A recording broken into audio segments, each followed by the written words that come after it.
Good morning to all of you. Dear students, आज की video में हम डिस्कस करेंगे ज्योग्राफी के कुछ कॉन्सेप्ट्स को, कुछ बेसिक कॉन्सेप्ट्स को, और उस कॉन्सेप्ट को डिस्कस करने के बाद हम आगे की ओर धीरे धीरे जा रहे हैं, जिसमें आपको ज्योग्राफी के हर एस्पेक्ट को डिस्कस करते हुए उस लेवल तक पहुंचाएंगे कि जहां से आप अपने कोई भी, चाहे प्रतियोगी परीक्षा की तैयारी करते हो, आप ऑब्जेक्टिव की तैयारी करते हो, आप सब्जेक्टिव तैयारी करते हो, या आपको जेपीएससी यूपीएससी आप ज्योग्राफी रखने जा रहे हो, उसमें आपको काफ़ी मदद करेगा। हम बिल्कुल एक रूडिमेंटल फैक्ट से लेकर चल रहे हैं, बिल्कुल बेसिक टॉपिक को डिस्कस करने जा रहे हैं। वो है, तो सबसे पहले हम बता दें कि भूगोल में अवस्थिति का बहुत महत्व है। लोकेशन एक बहुत ही प्राइम थिंग होता है ज्योग्राफी में, और उसी अवस्थिति को एक्यूरेटली पुटअप करने के लिए, दिखाने के लिए, डिस्प्ले करने के लिए कोऑर्डिनेट्स के इस्तेमाल किए जाते हैं, अक्षांश और देशांतर के इस्तेमाल किए जाते हैं। अब आज हम बताएंगे अक्षांश क्या है, देशांतर क्या है, और इसका उपयोग कहाँ किया जाता है, प्लस इससे प्रश्न कैसे पूछे जाते हैं, प्रतियोगी परीक्षाओं में प्रश्न कैसे पूछे जाते हैं। तो हम सबसे पहले अब बिल्कुल टॉपिक पर आते हैं। पहला, अक्षांश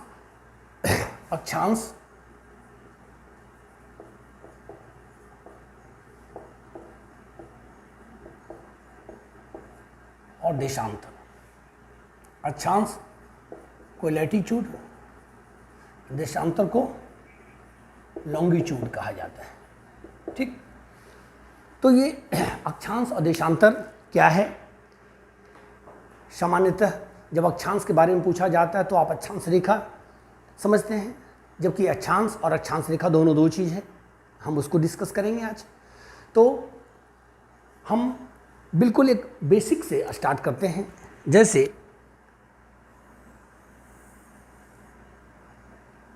ये पृथ्वी, अगर इसकी आकार की बात करें तो पृथ्वी का जो सही टेक्निकल आकार है वो है जियोइड। पृथ्वी जियोइड शेप्ड है, जियोइड है पृथ्वी का आकार, जियोइड है, पृथ्वी आकार है। तो इतनी बड़ी पृथ्वी को अध्ययन करने के लिए, एक सिस्टमैटिक स्टडी के लिए कुछ काल्पनिक रेखाओं को माना गया है, कुछ काल्पनिक रेखाएं मान ली गई हैं, और उन्हीं काल्पनिक रेखाओं के आधार पर इसका एक अध्ययन किया जाता है। किसी भी स्थान का सही लोकेशन ये अक्षांश और देशांतर के माध्यम से व्यक्त किया जाता है। अब हम आते हैं उसको कैसे। ये पृथ्वी का केंद्र है, ठीक है, ये माना ये गोला है, ये गोला है। तो गोला का जो केंद्र है, केंद्र से जो एक रेखा खींची गई, राइट, गोले को दो भाग में बांटा। अब जैसे इसको आप दिमाग में हमेशा रखिए, ये नॉर्थ, साउथ, वेस्ट और ईस्ट, ठीक है। ये बिल्कुल रेखा जो पृथ्वी को दो बराबर भागों में बांटती है, यह कहलाया, ये 0 डिग्री इसका हुआ विषुवत रेखा, विषुवत रेखा, इक्वेटर, या अंग्रेजी में से कहते हैं इक्वेटर, विषुवत रेखा। अब अक्षांश क्या है? तो विषुवत रेखा पृथ्वी के केंद्र से विषुवत रेखा के उत्तर और दक्षिण मापी गई कोणीय दूरी अक्षांश कहलाता है। पृथ्वी के केंद्र से विषुवत रेखा के उत्तर और दक्षिण मापी गई कोणीय दूरी, जैसे मान लीजिए कि ये 5 डिग्री है, यहाँ भी 5 डिग्री है। अब हम ये 5 डिग्री, ये हुआ अक्षांश, ये अक्षांश। अब दो समान अक्षांशों को मिलाने वाली रेखा अक्षांश रेखा कहलाए। अब दोनों का अगर मिला देते हैं, ये हुआ अक्षांश रेखा। तो अक्षांश का मतलब है कोणीय दूरी से पृथ्वी के केंद्र से विषुवत रेखा के उत्तर दक्षिण मापी गई कोणीय दूरी अक्षांश कहलाता है, और दो समान अक्षांशों को मिलाने वाली रेखा को अक्षांश रेखा कहा जाता है, राइट। ये विषुवत रेखा के समानांतर खींचे जाते हैं, इसे पैरेलल्स ऑफ लैटिट्यूड कहा जाता है, ठीक है, या पैरेलल्स ऑफ लैटिट्यूड इसको कहा जाता है। देखिए अब है इसको हम डिग्री में व्यक्त करते हैं। थोड़ा सा और हम बेसिक चीज़ पर आते हैं। जैसे एक डिग्री है। इस डिग्री को, एक डिग्री को 60 मिनट में बांटते हैं। इसको मिनट को हम ऐसे व्यक्त करते हैं, और एक मिनट को 60 सेकेंड में बांटते हैं। सेकेंड में इसको ऐसे व्यक्त करते हैं, राइट। अगर हमको लिखना हो 5 डिग्री 7 मिनट 8 सेकेंड, तो हम ऐसे लिखें 5 डिग्री 7 मिनट 8 सेकेंड। अब दूसरी चीज़ देखिए कि अगर हम इतना लिख देने से क्या कोई स्थान एक्यूरेट पता चलेगा? बिल्कुल पता नहीं चलेगा, क्योंकि इसमें डायरेक्शन क्लियर नहीं है। तो अब इसको थोड़ा सा समझिए। अब ये चूंकि विषुवत रेखा, ये जो पृथ्वी गोलाकार है, उसको 2 समान वर्गों में भागों में बांट रही है। तो इसकी जो उत्तर का भाग हो गया, विषुवत रेखा के उत्तर, ये कहलाया उत्तरी गोलार्ध।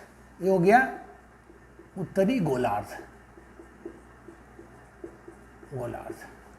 और नीचे हो गया दक्षिणी गोलार्ध।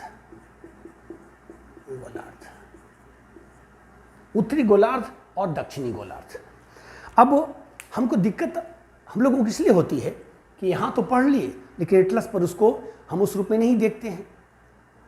तो बहुत से विद्यार्थी को ये कन्फ्यूज हो जाता है कि कोई देश उत्तरी गोलार्ध में है, दक्षिणी गोलार्ध में। बड़े बड़े देशों का तो ठीक है, लेकिन छोटे देश की बात अगर किया जाए उत्तरी गोलार्ध में, दक्षिणी गोलार्ध में, तो उनके लिए दिक्कत हो जाता है। और कोई महादेश है तो उत्तरी गोलार्ध में है या दक्षिणी गोलार्ध में, या दोनों गोलार्ध में है। इसके लिए हम एटलस पर सबसे पहले हम 0 डिग्री को आइडेंटिफाई करते हैं, फाइंड आउट करते हैं, ट्रेस आउट करते हैं। और उसके ट्रेस आउट के बाद अब आप देखेंगे कि जो देश या महादेश या कोई स्थान ये 0 डिग्री के नीचे है और दक्षिणी गोलार्ध में होगा, और 0 डिग्री के ऊपर है, उत्तर है, तो उत्तरी गोलार्ध में होगा।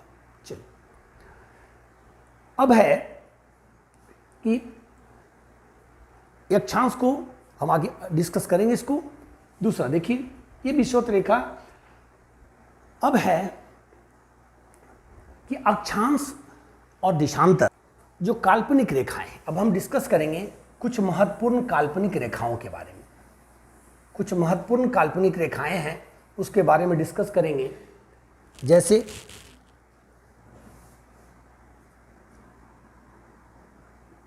23.5 डिग्री नॉर्थ, एक हुआ कर्क रेखा, 23.5 डिग्री साउथ मकर रेखा, या मकर वृत्त भी कहा जाता है, कर्क वृत्त या मकर वृत्त भी कहा जाता है। 66.5 डिग्री नॉर्थ आर्कटिक वृत्त कहा जाता है, आर्कटिक वृत्त या रेखा भी कहते हैं आर्कटिक। और 66.5 डिग्री साउथ, ये कहते हैं अंटार्कटिक, अंटार्कटिक वृत्त। ये प्रमुख वृत्त हुआ। जैसे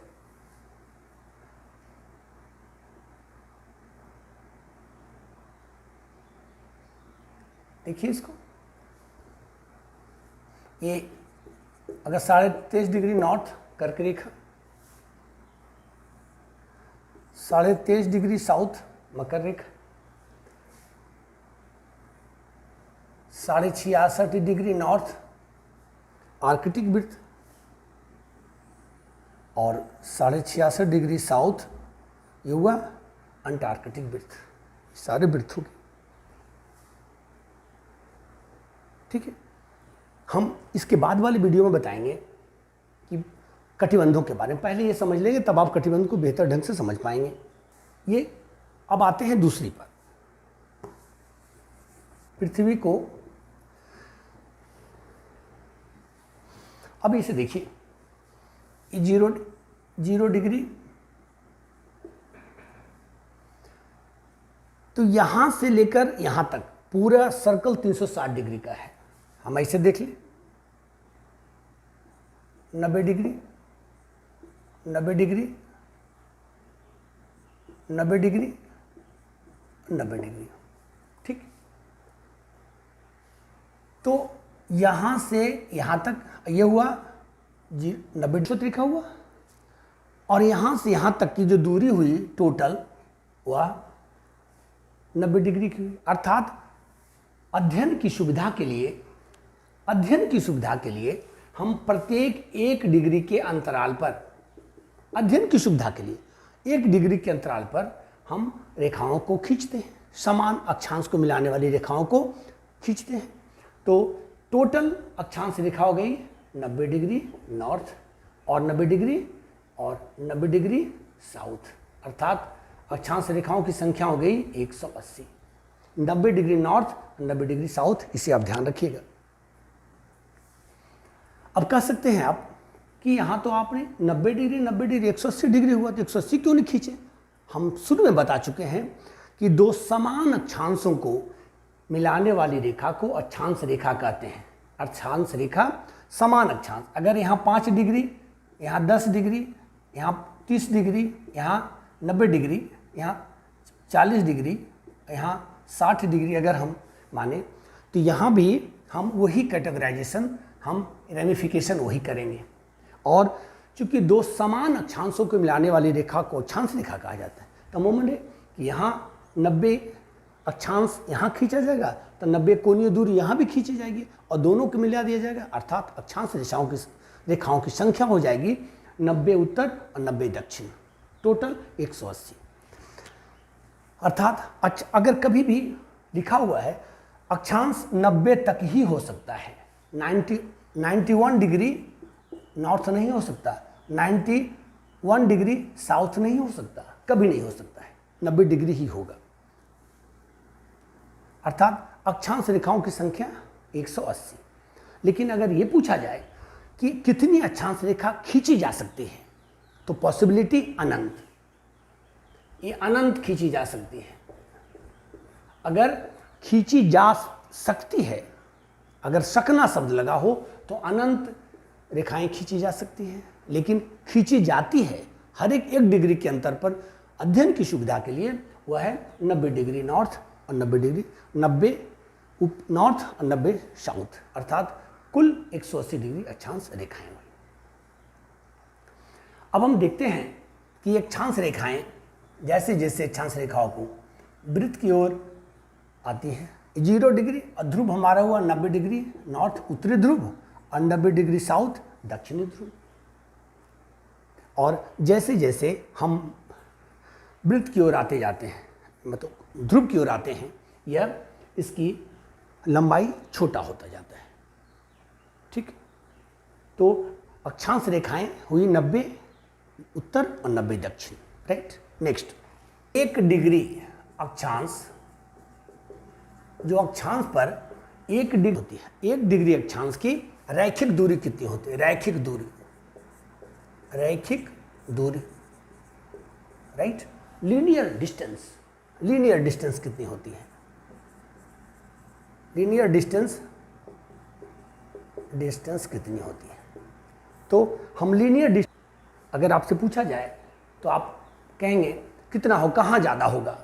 तो सामान्य अगर आप कॉमन सेंस से देखें लगेगा कि सबसे ज़्यादा दूरी तो ध्रुव पर, ये विषुवत रेखा पर होनी चाहिए और ध्रुवों पर कम होनी चाहिए, लेकिन नहीं। सबसे अधिक जो लीनियर रैखिक दूरी, 1 डिग्री अक्षांश का रैखिक दूरी सबसे अधिक ध्रुव पर होता है, सबसे अधिक होता है ध्रुव पर, सबसे अधिक ध्रुव पर, राइट। अब जैसे जैसे हम ये विषुवत रेखा से उत्तर की ओर जाएंगे, ठीक है, ये इसकी जो दूरी है, लीनियर डिस्टेंस थोड़ा थोड़ा बढ़ता जाएगा और ध्रुवों पर इसका ज़्यादा होगा। इसका वजह ये है कि ध्रुव पर, ये जो ध्रुव है यहाँ पर पृथ्वी ये चिपटी अवस्था में है, ये बिल्कुल चिपटी हुई है, ऑब्लेट शेप्ड है। तो इस ऑब्लेट शेप के कारण, फ्लैट शेप के कारण, फ्लैटन होने के कारण ध्रुव पर 1 डिग्री अक्षांश के जो लीनियर डिस्टेंस है वो 9.407 माइल होता है ध्रुव पर। 2 डिग्री पर यह होता है 68.704 माइल, और वही 45 डिग्री पर अक्षांश पर ये दूरी होती है वह है 9.054 माइल। इसको हम बढ़िया से देख लें। हम कह सकते हैं कि एक अक्षांश, 1 डिग्री अक्षांश की जो रैखिक दूरी, लीनियर डिस्टेंस, सबसे अधिक ध्रुव पर होता है। क्लियर? क्यों होता है? इसीलिए कि ध्रुव पर पृथ्वी चिपटा है। इसका एक्सप्लेनेशन है। दूसरा, अब हम डेटा से उसको समझ लें तो 0 डिग्री विषुवत रेखा पर इसकी जो दूरी होती है 68.704 माइल। 45 डिग्री अक्षांश पर इसकी जो लंबाई होती है, दूरी 69.054 माइल, और ध्रुव पर 69.407 माइल होता है। अर्थात ये जो लीनियर डिस्टेंस है, ये रैखिक दूरी, वह सबसे अधिक ध्रुवों पर होता है। अगर ऐसा क्वेश्चन देता है कि 1 डिग्री अक्षांश की रैखिक दूरी सर्वाधिक कहाँ होगी? ध्रुवों पर। बिल्कुल एक आप जनरलाइजेशन समझ लें। जैसे हम विषुवत रेखा से ऊपर की ओर जाएंगे, उसकी जो रैखिक दूरी है वह बढ़ता चला जाएगा, जो कि ये डेटा से स्पष्ट है। 0 डिग्री के पास विषुवत रेखा पर 68.704, 45 डिग्री अक्षांश पर 69.054 माइल, एंड वो ध्रुव पर ये 69.407 माइल होता है। ये हमारा, इससे प्रश्न पूछा जाता है, आप वहाँ कंफ्यूज न हो। इस टाइप के प्रश्न गलत नहीं होनी चाहिए। अब प्रधान यामी उत्तर, अब देशांतर के बारे में अब आते हैं। देशांतर क्या है? देखिए,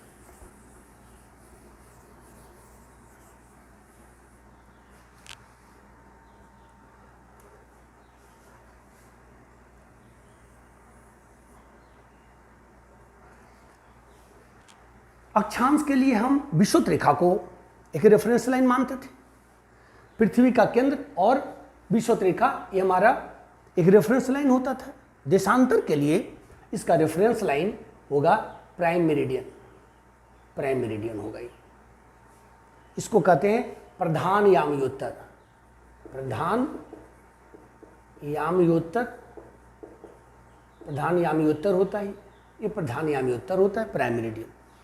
तो देशांतर की परिभाषा हुई प्रधान याम, पृथ्वी के केंद्र से प्रधान यामोत्तर के पूर्व और पश्चिम मापी गई कोणीय दूरी।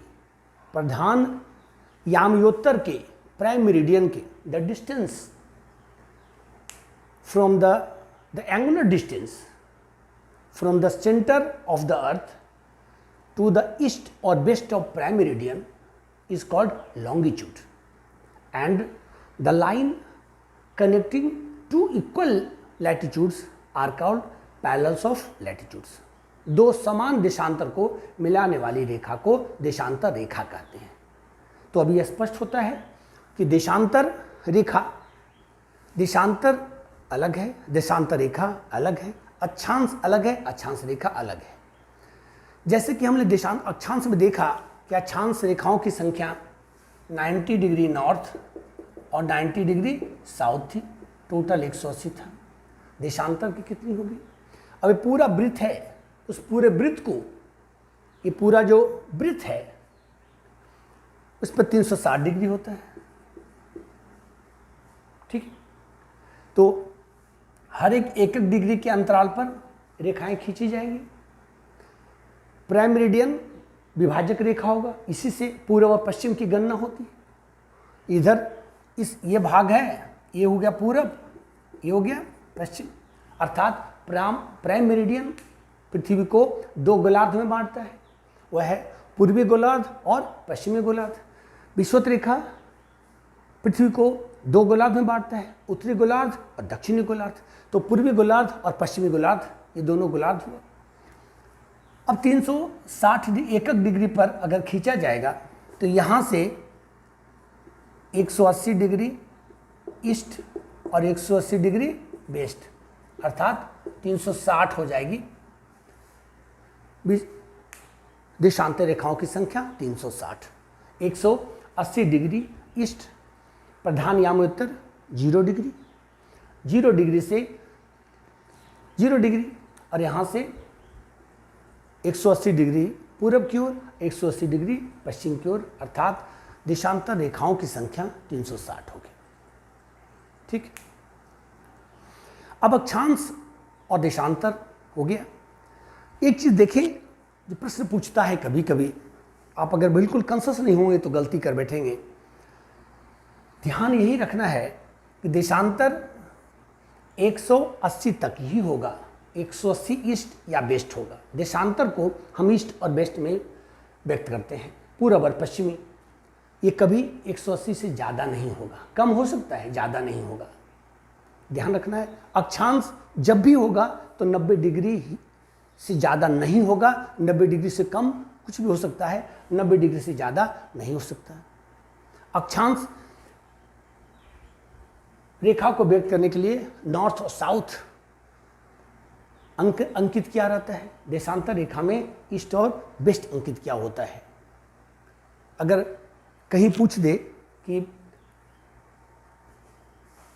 अगर कभी दिया 5 डिग्री नॉर्थ, 7 और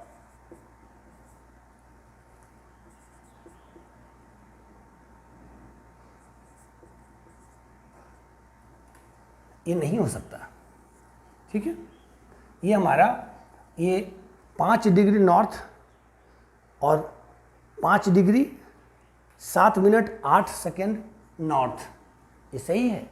ऐसा नहीं हो सकता कि 91 डिग्री 0 मिनट 0 सेकेंड नॉर्थ या साउथ, ये नहीं हो सकता है, ठीक है। तो हम इसमें देखते हैं अक्षांश और देशांतर में अंतर क्या है, देशांतर रेखा क्या है, डिस्कस कर दें इस अंश में। कि लीनियर डिस्टेंस बात उठती है कि विषुवत रेखा की लंबाई, देशांतर की लंबाई सबसे अधिक होगी ये विषुवत रेखा के पास, ठीक है। अक्षांश क्या है, देशांतर क्या है, और हमने दोनों की विशेषताओं को देखा। अब है कि जो ट्रॉपिक्स है 23.5 डिग्री नॉर्थ और 23.5 डिग्री साउथ, ये दोनों के एरिया को ट्रॉपिक्स कहा जाता है। इस ट्रॉपिक्स के बाद इसकी दूरी में इतना अंतर आ जाता है कि देशांतर का प्रयोग हम डिस्टेंस मेजरमेंट के लिए नहीं करते, या सूटेबल ट्रॉपिक्स के भीतर ही होता है। अब Greenwich mean time GMT, Greenwich GMT, Greenwich mean time के संदर्भ में स्थानीय समय की गणना करने के लिए ये देशांतर का प्रयोग होता है, ठीक है। उत्तर और दक्षिण का अंकन अक्षांश के सहारे करते हैं, और हम टाइम कैलकुलेशन, समय की गणना देशांतर के सहारे करते हैं। तो time is calculated on the basis of longitude, okay।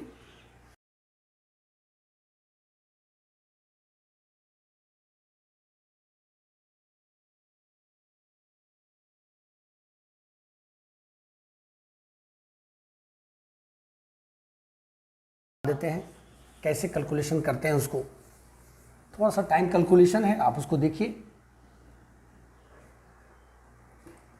पृथ्वी एक रेवोल्यूशन, एक पूरा चक्कर लगाने में 24 आवर्स लगता है, 24 घंटा में 360 डिग्री घूमती रिवोल्यूशन। अपने अक्ष पर घूमना रोटेशन, और किसी अन्य बॉडी के इर्द गिर्द घूमना वो कहलाता है रिवोल्यूशन। तो जो रिवोल्यूशन होता है ना, तो सूर्य के चारों ओर जो ये चक्कर लगाती है वह 24 आवर्स में, यानी 24 घंटा में 360 डिग्री, राइट। तो 1 घंटा में 15 डिग्री, और 4 मिनट में 1 डिग्री घूमती है। इसको याद रखिए, आप कैलकुलेट भी याद भी रखिए इसको। अर्थात पृथ्वी 24 घंटे में एक रिवोल्यूशन परिक्रमण करती है, 360 डिग्री घूम जाती है। तो 1 घंटा में 15 डिग्री और 1 डिग्री घूमने में उसे 4 मिनट का समय लगता है। दूसरी चीज, पृथ्वी का जो पथ है, दिशा है, वो दिशा है घूमने का, पृथ्वी की दिशा है वेस्ट से ईस्ट, पूर्व पश्चिम से पूरब की ओर रोटेट करती पृथ्वी। रोटेशन इसका वेस्ट टू ईस्ट है। अब देखिए, अगर एक रेफरेंस लाइन मान ली तो जैसे पृथ्वी पूरब की ओर जाएगी तो प्रत्येक 15 डिग्री पर 15 डिग्री 15 डिग्री 15 डिग्री, यहाँ भी देखिए 15 डिग्री 15 डिग्री 15 डिग्री। तो जैसे अब पृथ्वी घूमती है पश्चिम से पूरब की ओर, तो ऑब्वियसली जो पार्ट पूरब में है वहाँ सवेरे होगा, सवेरा होगा, और जो पश्चिम में है और ट्रेल कर वहाँ लाइट नहीं होगी। तो पूरब का भाग में सूर्योदय होगा और पीछे का भाग में सूर्यास्त होगा। तो जब पूरब की ओर मूव करेगी तो हर एक 15 डिग्री पर 1 घंटा ऐड होता चला जाएगा। यानी जो स्थान, अब इसको कहते हैं 0 डिग्री, अगर मान लें ग्रीन GMT, ग्रीनविच है क्या, ये है। तो इस ग्रीनविच से अगर पूरब की ओर कोई स्थान है तो उसमें ऐड होते चला जाएगा। अगर 15 डिग्री पर अवस्थित है तो यहाँ पर अगर 12 बजा है तो यहाँ पर 1 बजेगा, यहाँ पर 1 बजा, यहाँ पर 2 बजा, यहाँ 3 हुआ, ऐसे बढ़ते चला जाएगा। अगर हम पश्चिम की ओर बात करें तो पश्चिम में जो स्थान होगा, यहाँ 12 बजा, यहाँ 11, यहाँ 10, यहाँ 9, 8, 7, ऐसे बढ़ता जाएगा। अर्थात जब हम पूरब की ओर आते हैं तो उसमें ऐड होते चला जाएगा, पश्चिम की ओर जाएंगे तो माइनस होते चला जाएगा, टाइम में माइनस होगा, वह ग्रीनविच के रेफरेंस के अनुसार। अगर ग्रीनविच में 12 बजा है तो पूरब में अगर कोई किसी स्थान का कोई स्थान है जिसका 30 डिग्री है लॉन्गिट्यूड, 30 डिग्री लॉन्गिट्यूड पर है, तो अमूमन है कि यहाँ 12 होगा तो 30 डिग्री आने में इसे 2 घंटा लगेगा। तो यहाँ पर 2 बजेगा, 2 क्या होगा, AM होगा, राइट, 2 AM होगा, ठीक है।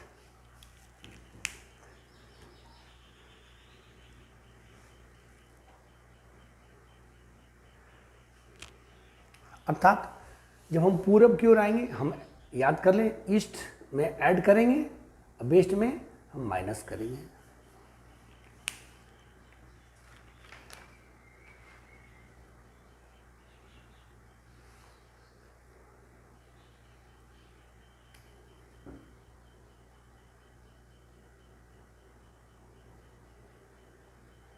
अब अगर हम ये मान लें,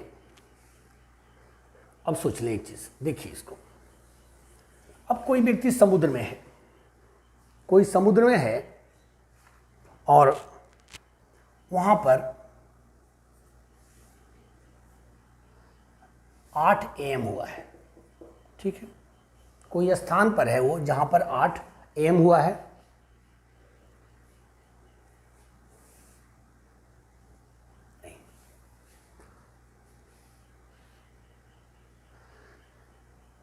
ग्रीनविच मीन टाइम में 8 AM है, ठीक से समझिए, 8 AM है, और ये जो लोकल टाइम है वहाँ का लोकल टाइम है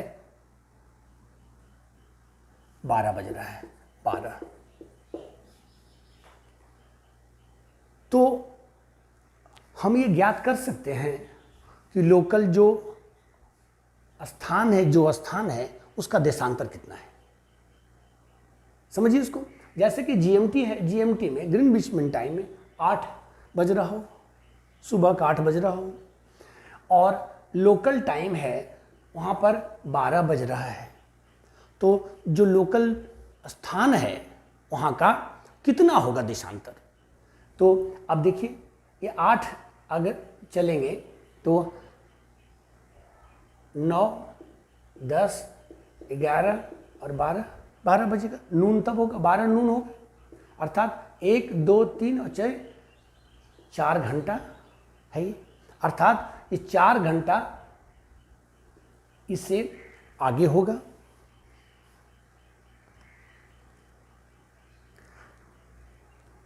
ठीक है, ये 4 घंटा होगा, यहाँ का 4 घंटा होगा। अब 8 बज रहा है, ये 8 बजे यहाँ सुबह है, 12 दोपहर हुआ। ये यहाँ से यहाँ तक आने में अमूमन कि 4 घंटा का टाइम लगा, 4 घंटा का अंतर है। तो 15 डिग्री 1 घंटा में, तो 4 घंटा में 4, 15 चके 60 डिग्री ईस्ट हो जाएगा वो स्थान, अर्थात यह स्थान 60 डिग्री ईस्ट होगा। ठीक है, अगर ये 8 एम है, अब इधर देखें 8 एम है और किसी कहीं का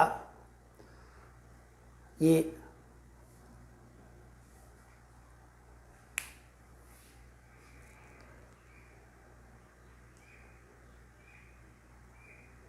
ठीक है, तो देशांतर के माध्यम से अगर समय दिया है लोकल टाइम और ग्रीनविच मीन टाइम, तो हम कहीं का देशांतर कैलकुलेट कर सकते हैं। अगर देशांतर दिया हुआ है और ग्रीनविच मीन टाइम दिया हुआ है तो हम टाइम कैलकुलेट कर सकते हैं। अब टाइम जोन क्या है, हम इसको देखें। टाइम जोन जरूरी क्यों है? टाइम जोन, अगर कोई देश है,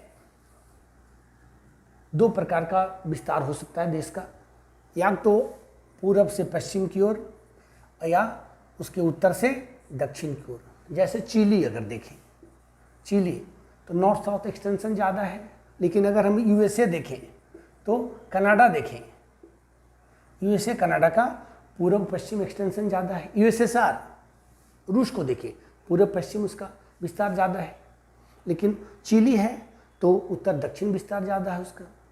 ठीक है, ऑस्ट्रेलिया देखें तो वह लगभग रेक्टेंगुलर है। ठीक है, तो अब देखा जाए कि वैसे देश जिसका देशांतरीय विस्तार ज़्यादा होता है उसमें एक टाइम जोन रहने से समय का कन्फ्यूजन होगा। इसलिए जो अधिक देशांतरीय विस्तार वाले देश होते हैं वह उसमें एक से अधिक टाइम जोन होता है। जैसे भारत में भारत सरकार ने 82.5 डिग्री ईस्ट मेरिडियन को, देशांतर को, ये स्थानीय समय के कैलकुलेशन के लिए फिक्स किया है। वह 82.5 डिग्री इसलिए कि भारत के जस्ट लगभग बीचों बीच पड़ता है, तो ना तो इधर कोई टाइम का गैप नहीं होगा, भारत के पश्चिम में या पूर्व में दोनों किनारे पर होगा, लेकिन समय का अंतर दोनों में नहीं होगा। इसलिए ये 82.5 डिग्री ईस्ट को ये चुना गया, क्योंकि भारत के लगभग बीचों बीच 2 भागों में बांटती है, एक पूर्व और पश्चिम कहा जाए, इसे 2 वर्गों में बांटती है, 2 भागों में बांट देती है। इसलिए 82.5 डिग्री को भारत ने चुना। भारत का टाइम जोन एक है, लेकिन जो बड़े बड़े देशांतरी विस्तार वाले देश हैं, जैसे रूस, फॉर्मर जो यूएसएस था, फॉर्मर यूएसएसआर था, वहाँ 11 टाइम जोन है। यूएसए में 5 टाइम जोन है, कनाडा में 5 टाइम जोन है।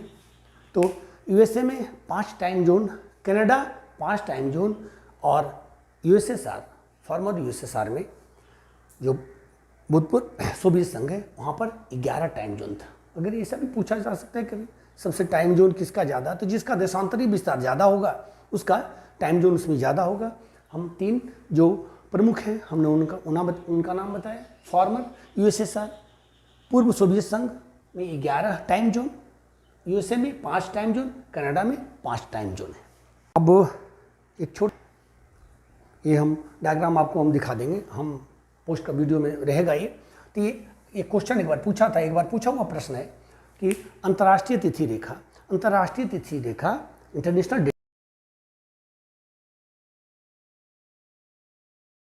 डेडलाइन एक सीधी रेखा नहीं है।